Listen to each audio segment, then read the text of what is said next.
The power of words. In the picturesque town of Verity, where the cobblestone streets twisted through rows of ivy-covered cottages and the air was always tinged with the scent of blooming flowers, there stood an old, enchanting bookstore called the Whispering Pages. This store was a haven for lovers of literature, its shelves lined with volumes that spanned the ages, from ancient tomes to contemporary masterpieces. The Whispering Pages was a place where stories came alive, and every book held a world waiting to be discovered. The store was owned by a kind, elderly man named Mr. Thorne, who had devoted his life to the love of books and the power of words. His passion for literature was evident in the way he spoke about stories, with a reverence that suggested he saw them as more than just ink on paper. To Mr. Thorne, books were living entities, each with a soul that could touch the hearts and minds of those who read them. One rainy afternoon, a young woman named Eliza wandered into the Whispering Pages, seeking refuge from the downpour. Eliza was a writer, though she struggled to find her voice and often felt overwhelmed by self-doubt. She had come to Verity in search of inspiration, hoping that the quaint town and its charming bookstore might reignite her passion for writing. Mr. Thorne greeted her warmly, his eyes twinkling with a welcoming light. "Welcome to the Whispering Pages," he said with a smile. "Is there something specific you're looking for, or are you just here to browse?" Eliza hesitated, then said, "I'm a writer, but I've been feeling stuck. I thought maybe a change of scenery and some new books might help." Mr. Thorne nodded understandingly. "Ah, the writer's block. A common affliction, but not an insurmountable one. Perhaps I can recommend a book that might spark your creativity." Eliza nodded, and Mr. Thorne led her to a corner of the store where the oldest and most cherished books were kept. He carefully selected a worn, leather-bound volume and handed it to her. The title, The Eternal Muse, was embossed in gold on the cover. "This book has a special history," Mr. Thorne explained. "It's said that those who read it find themselves transported to a realm where inspiration flows freely. Many writers have found their muse within its pages." Intrigued, Eliza thanked Mr. Thorne and took the book to a cozy reading nook by the window.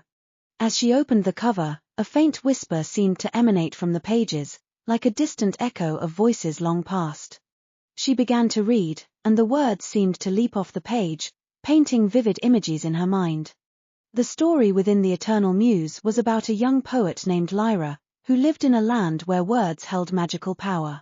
In Lyra's world, stories could heal wounds, summon storms, and even bring the dead back to life. But this power came with a great responsibility, and those who misused it faced dire consequences. Lyra, struggling to find her own voice, embarked on a journey to seek the fabled Eternal Muse, a source of endless inspiration. Along the way, she encountered other storytellers, each with their unique talents and challenges. Together, they faced trials that tested their resolve and deepened their understanding of the true power of words. As Eliza read, she felt a connection to Lyra's journey. The story resonated with her struggles, and she found herself lost in the narrative, her own worries and doubts fading away. Hours passed, and when she finally closed the book, the rain had stopped, and a soft golden light filled the room. Mr. Thorne approached her, his expression thoughtful. "Did you find what you were looking for?" Eliza smiled, feeling a sense of clarity she hadn't felt in months. "I think I did. This book. It spoke to me in a way I can't quite explain. It's like it knew exactly what I needed to hear." Mr. Thorne nodded. "Books have a way of doing that.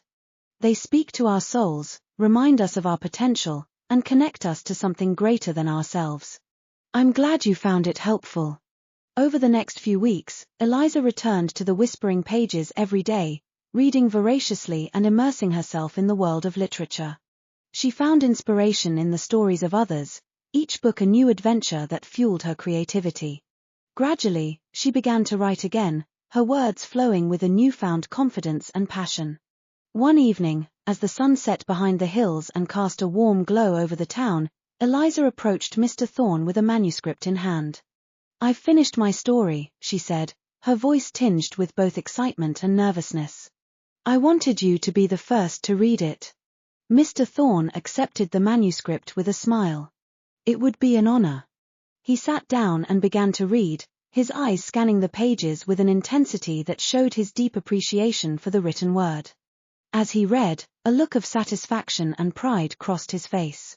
"This is wonderful, Eliza," he said when he finished. "Your words have a power and beauty that will touch many hearts. You have truly found your voice." Eliza felt a swell of pride and relief. "Thank you, Mr. Thorne. I couldn't have done it without your guidance and this incredible bookstore." Mr. Thorne shook his head. "The stories were already within you, Eliza. You just needed to believe in yourself. The whispering pages will always be here for you, and for anyone who seeks the magic of literature." Eliza's story was soon published, and it resonated deeply with readers far and wide. She continued to write, her love for literature growing with each passing day. And the whispering pages remained a sanctuary for dreamers and storytellers, a place where the power of words was celebrated and the magic of books lived on. In the heart of Verity, amid the cobblestone streets and blooming flowers, the legacy of literature thrived, nurtured by the unwavering belief in the transformative power of a good story. And Eliza, the once struggling writer, became a testament to the idea that within the pages of a book, one could find not only inspiration but also a piece of their own soul.